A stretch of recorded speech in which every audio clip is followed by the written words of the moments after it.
Sridhar sir, ಕೆಲವೊಂದು ವಿಷಯಗಳ ಬಗ್ಗೆ ಪಡೆದುಕೊಳ್ಳುವ ಪ್ರಚಾರ ಮತ್ತು ಅದರ ಬಗ್ಗೆ ಮೂಡಿಸುವ ಅರಿವು NEP ಬಗ್ಗೆ ಯಾಕೆ ಹೆಚ್ಚಿಗೆ ಆಗಲಿಲ್ಲ ಅಂತ.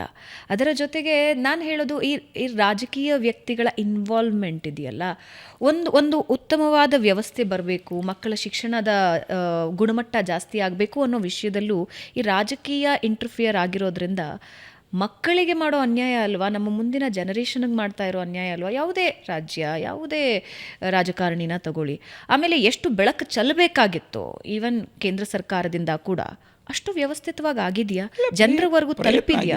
ಒಂದು ಆರಂಭದ 2 ವರ್ಷಗಳು ಸಾಕಷ್ಟು ಒಳ್ಳೆ ಪ್ರಯತ್ನ ಆಯಿತು. ಯಾಕಂದ್ರೆ ನಾನೇ ಅದರಲ್ಲಿ ಭಾಳ ಸಕ್ರಿಯವಾಗಿ ಭಾಗವಹಿಸ್ತಾ ಇದ್ದೆ. ಒಂದು 3 ವರ್ಷಗಳ ಕಾಲ UGCನಲ್ಲಿ ಏನೇನು ಉನ್ನತ ಶಿಕ್ಷಣ ಮತ್ತು ಶಾಲಾ ಇದರಲ್ಲಿ ನ್ಯಾಷನಲ್ ರಾಷ್ಟ್ರೀಯ ಪಠ್ಯಕ್ರಮ ಚೌಕಟ್ಟು ಈ ಕೆಲಸದಲ್ಲೂ ತೊಡಗಿಸ್ಕೊಂಡಿದ್ದೆ. ಸಾಕಷ್ಟು ಪ್ರಯತ್ನ ಆಗಿದೆ, ಆ ರೀತಿ ಅರಿವು ಮೂಡಿಸುವಂಥದ್ದು ಆಗಿದೆ. ಬಟ್ ಅದು ತಣ್ಣಗಾಯ್ತಾ? ತಣ್ಣಗಾಗಿದೆ ಅಂತೆಲ್ಲ, ಅದು ಒಂದು ಸ್ವಲ್ಪ ಬಂದಂಗೆ ಆಗ್ತಾ ಇರುತ್ತೆ. ಏನಂದರೆ ನೋಡಿ, ಈಗ 5 ವರ್ಷ ಆಯಿತು, ಈ ಜುಲೈ 29ಕ್ಕೆ 5 ವರ್ಷ ಆಗುತ್ತೆ. 5 ವರ್ಷದಲ್ಲೂ ಅದೇ ವೇಗವಾಗಿ ಇರೋಕ್ಕೆ ಸಾಧ್ಯತೆ ಕಮ್ಮಿ, ಸಹಜವಾಗಿ. ಅದಕ್ಕೆ ನಮ್ಮ ಹಂತದಲ್ಲಿ ನಾವು ನಮ್ಮ ಹಂತದಲ್ಲಿ ಇದನ್ನು ಮಾಡಬೇಕು. ಆದರೆ ಒಂದಂತೂ ನಿಜ, ಈ ಒಟ್ಟು ಪ್ರಕ್ರಿಯೆಯಲ್ಲಿ ನಾವು ನೋಡುವಂಥ ರೀತಿ ಇದೆಯಲ್ಲ, ಇದು ವ್ಯತ್ಯಾಸ ಆಗ್ತಾ ಇದೆ. ಅದು ವ್ಯತ್ಯಾಸ ಆಗ್ತಾ ಇದೆ.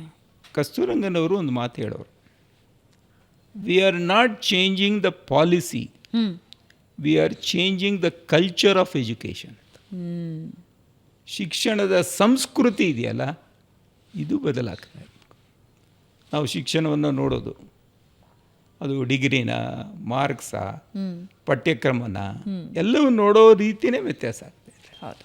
ಹೀಗಾಗಿ ನನಗನ್ಸುತ್ತೆ ಇದೇ ರೀತಿಯ ಒಂದು ಪ್ರಯತ್ನವನ್ನು ವೈಯಕ್ತಿಕ ಮಟ್ಟದಲ್ಲಿ, ಸಾಂಸ್ಥಿಕ ಮಟ್ಟದಲ್ಲಿ, ಸಮಾಜದ ಮಟ್ಟದಲ್ಲಿ ಸ್ವಲ್ಪ ನಿರಂತರ ಪ್ರಯತ್ನ ಹಾಕೋಕ್ಕೆ ಸಾಧ್ಯವಾದರೆ ನನಗನ್ಸಿದೆ, ಭರವಸೆ ಇದೆ. ಇದರ ಸಂಪೂರ್ಣ ಇಂಪ್ಲಿಮೆಂಟೇಷನಿಗೆ ಸುಮಾರು ಎಷ್ಟು ಸಮಯ ಬೇಕಾಗ್ಬೋದು ನಿಮ್ಮ ಪ್ರಕಾರ?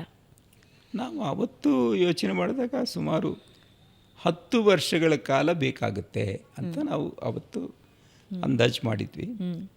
2020 ಅಂದರೆ 19ರಲ್ಲಿ ನಾವು ಕೊಟ್ಟಿದ್ದು ವರದಿ 2030ರಷ್ಟೊತ್ತಿಗೆ ಎಲ್ಲವೂ ಆಗಬೇಕು ಅಂತ.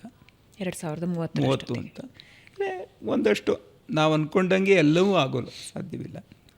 ಅದಕ್ಕೇ ನಾವು ಒಂದು ಇದನ್ನು ಯೋಚನೆ ಮಾಡಿದ್ವಿ. ಅದಕ್ಕೆ ಖರ್ಚು ಮಾಡುವಂಥ ಮೊತ್ತ ಈಗ ಎಷ್ಟು ಮಾಡ್ತಾ ಇದ್ರಿ ಅದಕ್ಕೆ ದ್ವಿಗುಣೀಕೃತ ಆಗಬೇಕು ಅಂತಂದರೆ ಇವತ್ತು 10% ವಾರ್ಷಿಕ ಖರ್ಚಿನಲ್ಲಿ 10% ಶಿಕ್ಷಣಕ್ಕಾಗ್ತಾಯಿದೆ.